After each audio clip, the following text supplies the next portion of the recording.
दुमका झारखंड, अंकिता सिंह शाहरुख हुसैन प्रकरण कोर्ट से आ रही बड़ी खबर।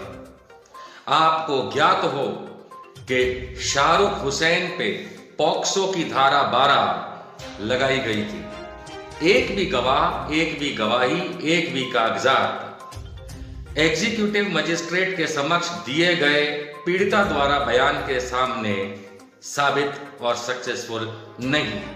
अर्थात जो बिटिया ने अपनी उम्र उस समय एग्जीक्यूटिव मजिस्ट्रेट को खुद मुंह जबानी बताई थी, वही मान्य रखी जा रही है। और जितने भी कागजात और जितनी भी बातें ये अगड़म बगड़म की जा रही थी कि उसका मार्कशीट देख लो, उसका आधार कार्ड देख लो, और जो एसआईटी ने उन गलत कागजों की मान्यता को रखते हुए चार्जशीट किया था, उसकी कोई वैधता इस समय कोर्ट में नहीं। आप मान के चलिए कि पॉक्सो की धारा 12 पूरी तरह से जो चार्जशीट में लगाई गई फेल हुई। अब सिर्फ इतना बाकी है कि माननीय हाई कोर्ट इसको ड्रॉप करेगा, जिस चीज की खुशखबरी भी मैं उन लोगों को जो न्याय संगत बात समझते हैं बहुत जल्द देने वाला हूं। दूसरी बात, अब सिर्फ मामला रह जाता है आईपीसी के तहत, इंडियन पीनल कोड के तहत जलाने का, डराने का, धमकाने का और मर्डर हुआ या नहीं उस चीज का। इस पे अभी भी फॉरेंसिक या सरकारी गवाही अभी तक शुरू नहीं हुई है। आज 2.5 महीने लगभग हो चुके हैं इस मामले को। सिर्फ परिवार और उन लोगों की गवाही ली गई जिसको हियर से मान करके विटनेस कोर्ट ने उस तरीके से अमान्य रखा है कि उनकी गवाही, उनकी बातें कोर्ट में इस केस में मान्य नहीं। 164 के बयान बिटिया का जो है उसके तहत एग्जीक्यूटिव मजिस्ट्रेट को दी हुई अपनी बातों को ही मान्य रखा जाएगा। सुप्रीम कोर्ट के ये आदेश कोई भी कोर्ट मना नहीं कर सकता।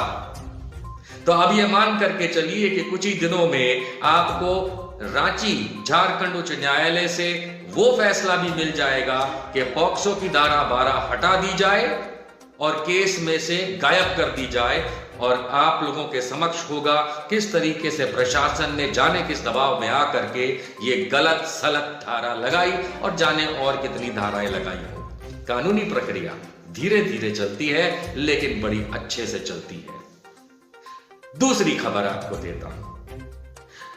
दुमका के पेट्रोल कांड के बाद जरमुंडी में मारुति कुमारी राजेश वाला एक और पेट्रोल कांड हुआ था, जिसके बाद मारुति कुमारी का शव लेकर के हाईवे जाम, रोड जाम, हंगामा करते हुए भारतीय जनता पार्टी के नेता और राइट विंग के लोगों के खिलाफ जान से मारने की कोशिश मिलाकर के अन्य धाराएं पे एफआईआर खुद वहां के सीओ ने दाखिल कराई थी।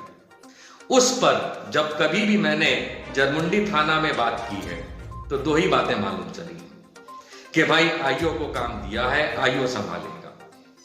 जब मेरी बात आज आईओ साहब से हुई है, यानी कि इन्वेस्टिगेटिंग ऑफिसर से, तो उन्होंने ये मुझे बताया कि उन्होंने तो चार्ज आईओ का वापस कर दिया है क्योंकि वो ट्रेनिंग में चले गए हैं।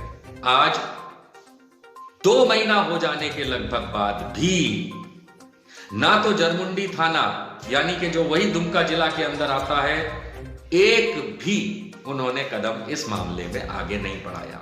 ना तो भारतीय जनता पार्टी की नीतू सिंह और वो प्रिया टाइप के नीतू झा और प्रिया को अरेस्ट किया, और ना ही किसी और को जिनके नाम उसमें थे उनको अरेस्ट किया, जबकि सीओ साहब यानी कि सरकारी अधिकारी ने खुद ये एफआईआर कराई है जिसमें जान से मारने की कोशिश, अटेम्प्ट टू मर्डर के चार्जेस के साथ साथ और बहुत सारे चार्जेस हैं। सवाल तो उठेगा एसपी साहब कि ये कार्यवाही क्यों नहीं कराई जा रही और क्यों इस पे ढीलापन दिया जा रहा है। इस सवाल का जवाब कहीं ना कहीं तो हम लेके रहेंगे, जनता लेके रहेगी, चिंता ना करें। तीसरी और आखिरी अपडेट, आज लगभग 1.5 महीना हो जाने के बाद भी विनय दुबे द्वारा की गई आधिकारिक शिकायत, फौजदारी शिकायत, जो कि रांची में मुख्यमंत्री और डीजीपी ऑफिस से होते हुए दुमका एसडीपीओ तक गई और वहां से थाना में निर्देशित होती हुई कि इस पे कदम लिया जाए, और उसके बाद एसपी साहब के पास लंबित आज करीब 1-1.5 महीने से है। ये वो मामला है जिसमें इशिका सिंह यानी कि संजीव कुमार सिंह की बड़ी बेटी का विवाह तब कर दिया गया था जब वो एक बच्ची थी, और आज की तारीख में भी वो 18 से कम है, क्योंकि ये जानकारी कोर्ट के रिकॉर्ड्स में दर्ज है, जिसमें इशिका सिंह के पति विकी साहनी केवट को बरी किया गया था। किसी की मनगढ़ंत कहानी नहीं, न्यायालय का आदेश के अनुसार उसमें लिखी तारीख के हिसाब से है। उसके बावजूद दुमका पुलिस कोई एक्शन नहीं ले रही इस कंप्लेंट पे, ना एफआईआर दर्ज कर रही, ना इन्वेस्टिगेशन कर रही, और ना ही लोगों को चाइल्ड मैरिज प्रोहिबिशन एक्ट के तहत अरेस्ट कर रही। जाने क्यों? जब कभी भी दुमका टाउन पुलिस स्टेशन के माननीय इंस्पेक्टर साहब से बात होती है तो वो यही बताते हैं कि एसपी माननीय साहब के पास वो मामला लंबित पड़ा है।